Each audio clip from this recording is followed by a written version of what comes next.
Vamos falar sobre essa divisão também com os nossos analistas que já chegam aqui para conversar conosco. Vamos lá, Alê, Basília e Uribe.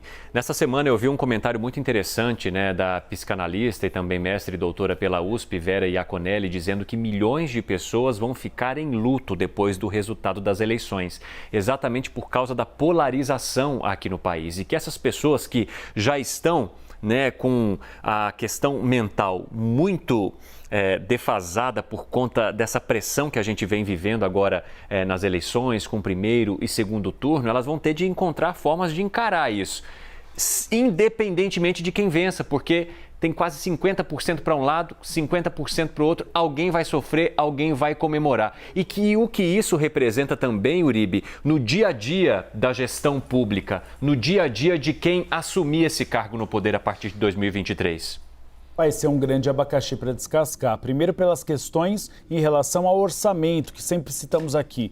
Um orçamento congelado, com poucos recursos para investimento. Mas uma oposição permanente nas ruas. É mais ou menos o cenário que nós vimos em 2014. Em 2014, Dilma Rousseff ganhou de Aécio Neves por um percentual bastante pequeno e nós vimos que a partir do primeiro dia depois do anúncio das eleições, você já teve movimentos de rua contra Dilma Rousseff e que eles tiveram como desfecho o impeachment da petista. Então, independentemente de quem ganhe, seja Lula, seja Bolsonaro, teremos essa tensão permanente nas ruas, é o que esperam as duas campanhas.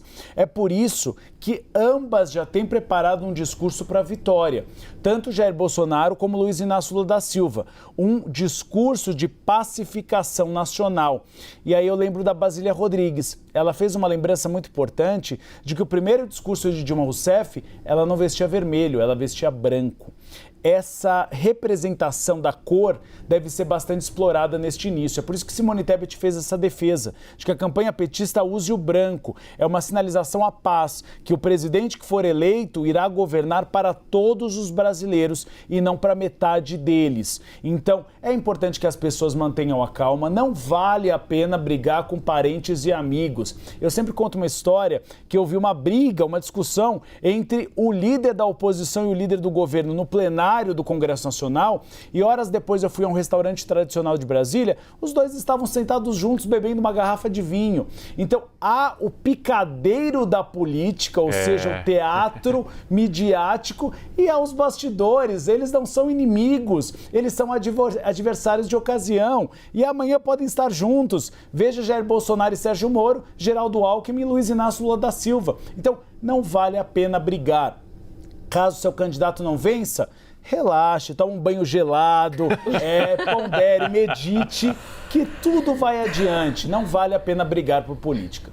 Pois é. Agora, Borges, dá para apaziguar os ânimos? Qual o papel de quem for eleito nessa difícil missão? Nós precisamos de estadistas mais do que nunca, E está em falta. Está em falta por quê? Essa, com certeza, é a questão que eu acho que nós, analistas, mais recebemos no dia a dia. Por que o país está dividido e o que vai dar depois de domingo? Então, assim, existe um fenômeno no Ocidente, que é um fenômeno mundial, foi citado aí nos Estados Unidos, onde houve, nos últimos 15, 20 anos, uma desindustrialização muito rápida, muito forte. Muitas das fábricas, muitos dos empregos tradicionais da classe média foram mandadas para a Ásia, foram mandados para a China, para vários lugares. Você teve uma massa de gente alijada do mercado de trabalho que se revoltou. E essas pessoas têm até reclamações bastante legítimas a serem feitas dentro desse processo que ocorreu. Então, isso é uma coisa. Agora, outra é o seguinte, aqui no Brasil, a gente precisa saber conviver com o diferente.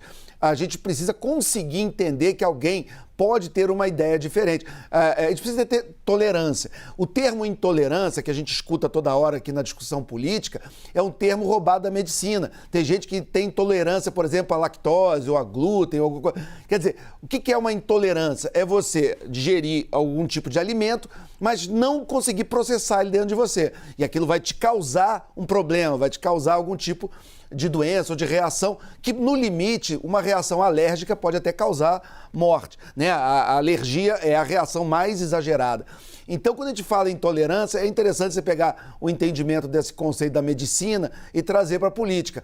A gente precisa aprender a digerir o que vem de fora, parar de ser intolerante, parar de ser alérgico a ideias que são diferentes às nossas e a gente conseguir aceitar que alguém pode pensar diferente.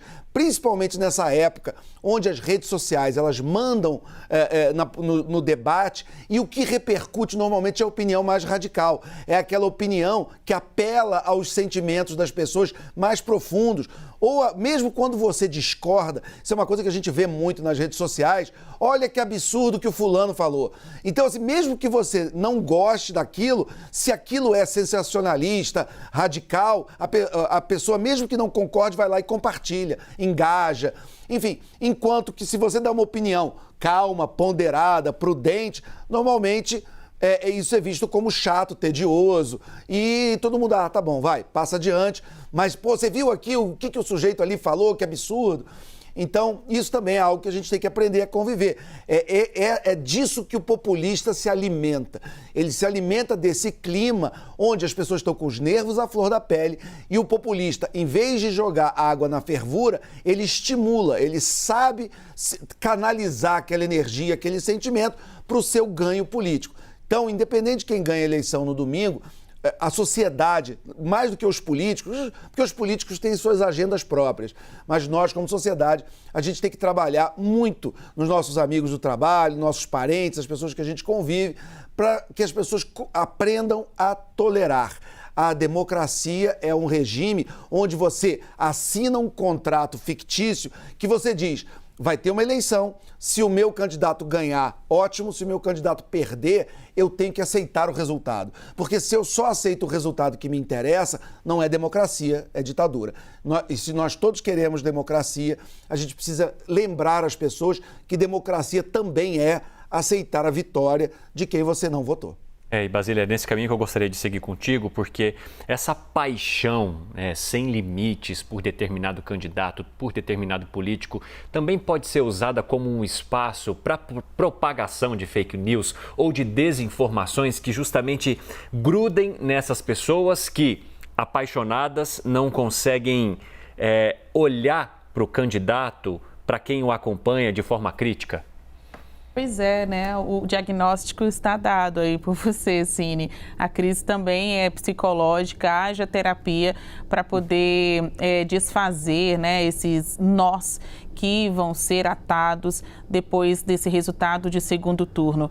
Mas não tem a ver com imponderável. Um vai ganhar, o outro vai perder. Então, metade do Brasil vai se revoltar, vai ficar triste ou vai partir para atitudes antidemocráticas, né, intolerantes. Não tem como viver ou conviver com as pessoas assim. Então, independentemente de quem vença essas eleições, é exigido que esta pessoa, seja Lula ou Bolsonaro, é urgente que esta pessoa faça esse pacto de pacificação, porque também o que esta pessoa entregou durante a campanha eleitoral, né, movimentando amores e ódios, é responsável, né?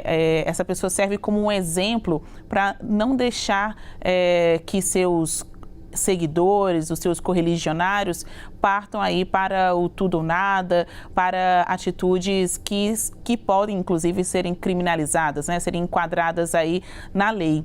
O Uribe falou algo muito interessante, né? A gente que acompanha as votações aqui no Congresso, que vê tanta briga, tanto verbal e às vezes até explode ali os níveis de tolerância e há também dedos em riste, as pessoas se provocando fisicamente. Mas e o depois? Depois eles se encontram em outros palácios, outras cortes, em festas, em restaurantes chiquérrimos aqui de Brasília ou São Paulo, onde vocês estão, e o eleitor que fica com a mágoa no coração, fica com desafeto, né? Quantas amizades, relacionamentos também dentro da família estão aí quebrados por causa desse ambiente conflituoso na esfera política.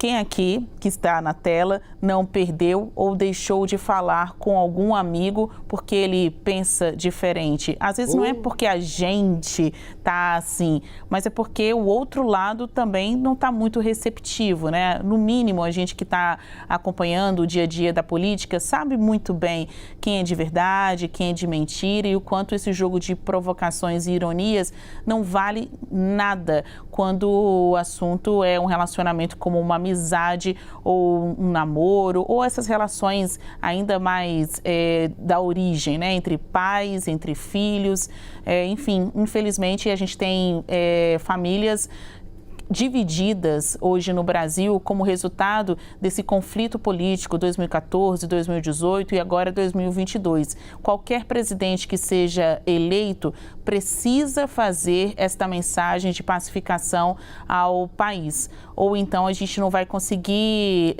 sobreviver aí os próximos 4 anos, né? Qualquer presidente que for eleito vai ter pela frente uma dificuldade, né? Muitos desafios, mas precisa separar o que é o público do que é o privado. E na vida privada, as pessoas, quando estão dentro de casa, precisam se tratar bem aos seus e aos seus amigos, né? Deixa que o problema são eles, né? Que os políticos se resolvam. Pois é, vai ser um exercício mental também importante, né, para todos nós. E, claro, um exercício também que tem que ser feito pelo líder que ganhar. Obrigada, gente. Até mais.